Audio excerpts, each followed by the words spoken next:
Salut à tous, bienvenue dans cette nouvelle vidéo. Nono est avec nous, salut Nono. Salut Sacha. Alors Nono, tu sais un petit peu que tout le monde cherche à faire son buzz, que ce soit la presse française, l'équipe, Foot Mercato, Le Parisien, RMC Sport. Ça dit tout et son contraire, ça dit tout et n'importe quoi. Bon, depuis plusieurs mois maintenant, on nous dit que ce qu'a proposé Pérez serait beaucoup moins que ce qu'il lui a proposé avant qu'il prolonge au Paris Saint-Germain. Mais là, nous avons un site qui a été relayé par le journal 20 minutes qui s'appelle Sportune. Sportune, le meilleur du sport business. Alors c'est une information qui est tombée aujourd'hui, ce matin, à 8h10. Le journaliste s'appelle Thomas, il n'y a pas vraiment de nom de famille. Alors quel futur pour Kylian Mbappé ? Comme à l'occasion de son précédent contrat, l'attaquant de l'équipe de France semble balancer toujours et encore entre le Paris Saint-Germain et le Real Madrid. Il se murmure, sans que cela ne soit officiel, que le joueur pourrait cette fois rejoindre le collectif merengue dans le cadre d'un contrat de 5 ans. D'ailleurs, Foot Mercato nous le rappelle tous les jours sur son Twitter et a mis l'information de dimanche dernier en épinglé de leur site, c'est-à-dire que l'article du 7 janvier, comme quoi Foot Mercato annonce que Mbappé ira au Real, tous les jours vous pouvez le voir sur le site sans chercher. Alors, comme tu le sais Nono, et comme tout le monde le sait, ce sera entre le Real Madrid et le PSG, même si Liverpool apparemment va tenter quelque chose, mais on ne sait pas quand, donc on verra. Alors, si ces informations sont confirmées, Mbappé restera alors l'un des joueurs les mieux payés du monde. Alors, selon The Athletic en Angleterre, vous voyez juste à côté l'information, le Real Madrid, Nono, alors moi, cette information me paraît complètement incohérente, hors structure, hors stratégie Florentino Pérez, hors stratégie Real Madrid. Maintenant, chacun ira de son analyse. Alors là, c'est The Athletic, c'est un média anglais, Nono, c'est ni Marca, ni AS, ni les médias espagnols pro-madrilènes, c'est The Athletic en Angleterre. Donc ils n'ont pas grand-chose à gagner là-dedans. Alors selon The Athletic, en Angleterre, le Real Madrid lui proposerait un salaire annuel de 52 millions d'euros en net, dont la moitié payée en part fixe, et le reste sous la forme d'une prime à la signature de 130 millions d'euros au total. Ce salaire correspond à environ 1,65 € par seconde, soit 98 € par minute, 5 936 € par heure et 142 465 € par jour. Alors, là, Nono, on passe très clairement à la vitesse supérieure, c'est bizarre. Un salaire à la seconde, pour mettre cela en perspective, voilà le salaire qu'on nous a dit, soi-disant 26 millions d'euros par saison, et que là, on passe complètement au double, Nono. Moi, cette information-là, je n'y crois pas une seule seconde. Comme si Pérez allait proposer le double du jour au lendemain. Les médias, Nono, ne savent plus quoi faire pour essayer de rendre leur information crédible. Je suis désolé, tu ne peux pas doubler. Tu essayes un petit peu d'augmenter si tu veux faire du buzz, mais tu peux pas dire que Pérez, d'un seul coup, propose 56 millions d'euros net. Parce que si c'est vraiment le cas, c'est vraiment le salaire du Paris Saint-Germain. Eh ben, c'est ce que j'allais dire, 52 millions nets, ça représente les 73 bruts qui touchent à Paris. Le Real de Madrid ne mettra jamais cette somme-là. Reconstruction du stade, grosse dette, c'est impossible pour moi. Voilà, malheureusement, on en a encore pour 5-6 mois à écouter toutes ces rumeurs, toutes ces conneries. Mais celle-là, c'est la meilleure. Jamais le Real de Madrid. Imagine le vestiaire du Real, un Vinicius qui gagne 15 et un Mbappé qui gagnerait 52. Ça coûterait le bordel dans le vestiaire. Je n'y crois pas du tout, Sacha. Le plus gros salaire, c'est Jude Bellingham. Et Nono, je pense pas qu'on va attendre 4-5 mois parce qu'apparemment, d'après Riolo, on le sera avant le match du 8e de finale de Ligue des Champions contre la Real Sociedad. Il faut souhaiter parce que là, ça commence, voilà. Ou autrement que Mbappé se décide de dire sa décision. Voilà, il est libre. Bon, je sais, comme tu as dit plusieurs fois, il y a beaucoup d'objectifs. Il y a la Ligue des Champions, il y a ceci, il y a cela. Mais il y a un moment, stop, quoi. On entend tout et son contraire. 52 millions nets au Real, mais jamais de la vie. Jamais de la vie. Nono, c'est très simple ce qui va se passer.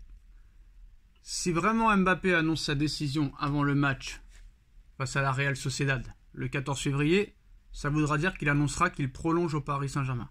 S'il ne dit rien d'ici le mois d'avril, il y a peut-être des chances qu'il quitte le PSG. Mais la dernière fois, on avait dit la même chose.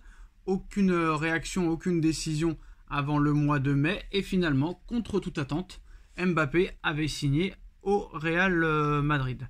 Sachant que l'information de Foot Mercato, il n'y a toujours aucun détail sur les natures du contrat. Donc voilà, moi je continue et je reste persuadé, Nono. Je reste dans ma position et je dis que Mbappé prolongera au Paris Saint-Germain. Toi aujourd'hui, t'es dans quel état d'esprit? Honnêtement, il prolonge, il va au Real, il va autre part. T'en es où? Moi je suis mitigé, je vais te dire franchement. Bon, parce que si vraiment sa décision c'est de re-signer à Paris, je sais pas pourquoi il attendrait vitam aeternam pour le dire. Donc, comme d'habitude, on va dire encore que je m'en prends à Mbappé, mais il va faire durer le suspense pendant je sais pas combien de temps. Ça s'appelle de la communication, mais c'est gonflant quand même. C'est gonflant. Il y a un moment, il faudra vraiment qu'il dise, qu'il donne sa décision, quoi, tout simplement. Moi je pense, c'est mon avis, je pense qu'il donnera sa décision après le match retour face à la Real Sociedad le 8 mars. Pourquoi? Parce que je pense qu'il va voir réellement si le club est définitivement malade et poissard. Parce qu'on va pas se mentir, Nono, même si tu es en reconstruction, même si tu as changé l'équipe à 80% et que soi-disant Nasser Al-Khelaifi avait dit que ce serait une année de transition, quoi qu'il en soit, avec les sommes investies, si tu ne passes pas la Real Sociedad, c'est une faute professionnelle. Et en plus, on vient nous dire, Nono, que Luis Enrique n'est pas du tout confiant quant à la réussite de Kolo Muani et Gonzalo Ramos en numéro 9. Il serait prêt à mettre, il préférait même Asensio plus que Kolo Muani et Ramos. Asensio qui a coûté 0 €. Donc voilà, Nono, c'est sûr que si Paris ne passe pas la Real Sociedad, le Mbappé il va se poser des questions et là il va commencer à en avoir marre à se faire éliminer dès les huitièmes de finale de Ligue des Champions. Donc je pense que si Paris passe et va en quart, il y a de grandes chances qu'il donne sa décision, je prolonge au PSG et tout. Mais par contre, si le PSG ne passe pas la Real Sociedad, Nono, je pense que là, il y a gros danger. Très gros danger. Il y a gros danger si tu ne te qualifies pas pour l'écart. Bon, maintenant, on va revenir sur ce que tu as dit. J'entends depuis quelques jours PSG flop au mercato. Mais attendez, je vais rafraîchir la mémoire à beaucoup de gens. Kolo Muani, qui c'est qui le voulait? Qui c'est qui le voulait? Nasser. C'est monsieur Mbappé qui a fait des pieds et des mains pour l'avoir aussi. Lui et Dembélé. Bon, Ramos, c'est pas de son fait à lui, d'accord.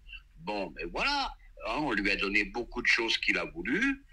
Donc, je sais pas. Moi, là, comme je t'ai dit, je suis hyper mitigé. Je sais plus quoi penser. Ah il faut se jeter à la mer, Nono. Alors, dis quelque chose. Je me jette à la mer. Pour moi, il y a danger qu'il s'en aille. Ah, je me jette à la mer. Ça change beaucoup quand même. Demain, ça changera aussi. Bon, bref.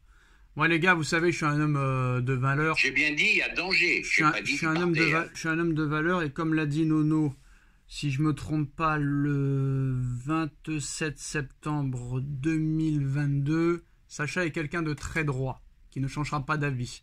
Donc moi, je suis le contraire de Nono et je continue à dire que Mbappé prolongera au Paris Saint-Germain. Si vous voulez le nouvel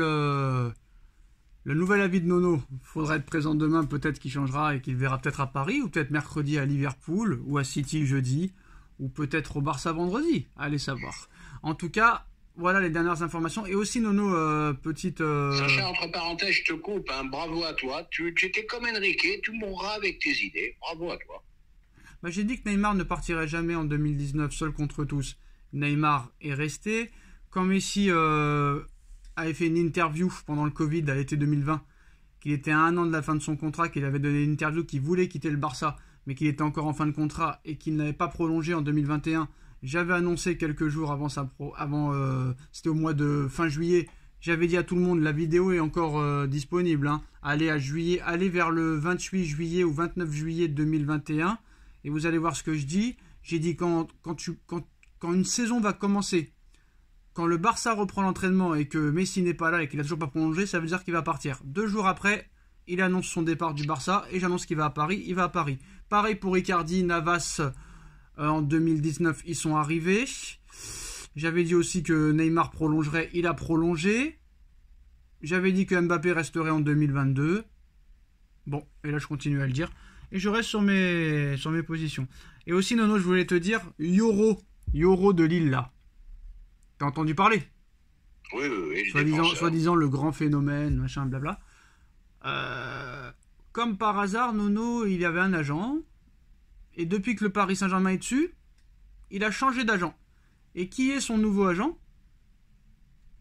Tu vas pas me dire que c'est Mendes quand même. C'est Mendes, donc ça veut tout dire. Et en plus de ça, la déclaration d'un conseiller, je sais plus c'était quoi, je sais plus si c'était un dirigeant de Lille ou un contact de Jorge Mendes. Évidemment que Paris est une piste, sachant que c'est un des meilleurs défenseurs de Ligue 1, c'est normal que le PSG soit dessus. Donc si Mendes est le nouvel agent de Yoro, il y a de grandes chances que le Paris Saint-Germain cet été, Nono, se ruine pour Yoro, qui aura fait une saison à Lille. Donc ce sera soit comme Ekitike, soit comme Barcola. J'espère que ce sera comme Barcola. Voilà les gars. Donc je pense que Jorge Mendes est le vrai directeur sportif du Paris Saint-Germain à l'heure actuelle. Et en plus de ça, Nono, il paraît que les affaires courantes, il paraît que Bruno Guimaraes, bon cet hiver, on ne sait pas ce qui va se passer. Mais cet été, Paris sera très sérieusement dessus. Et devine qui sera à la baguette? Mendes. Antero Henrique, qui n'est pas le directeur sportif. Qui n'est pas le directeur sportif du PSG, mais qui est resté proche de Nasser. Mais bon, c'est des gens qui ne sont pas officiellement PSG, qui font le mercato du PSG. C'est pour ça que je dis que Campos, il a la belle vie. Et à l'arrivée, c'est magnifique son poste, parce que c'est un emploi fictif, Nono, pour moi. Très clairement. Voilà. C'est ça qui me gêne dans le foot, le problème des agents qui se gavent et qui se surgavent. Bon voilà, c'est tout ce que j'ai à dire à leur sujet. Et ben voilà les postos, c'est la fin de cette vidéo. Dites-nous en commentaire ce que vous en pensez. On like, on partage, on commente, on s'abonne. Et on se retrouve très vite pour une nouvelle vidéo. Merci Nono, merci à tous. Tchuss. Tchuss.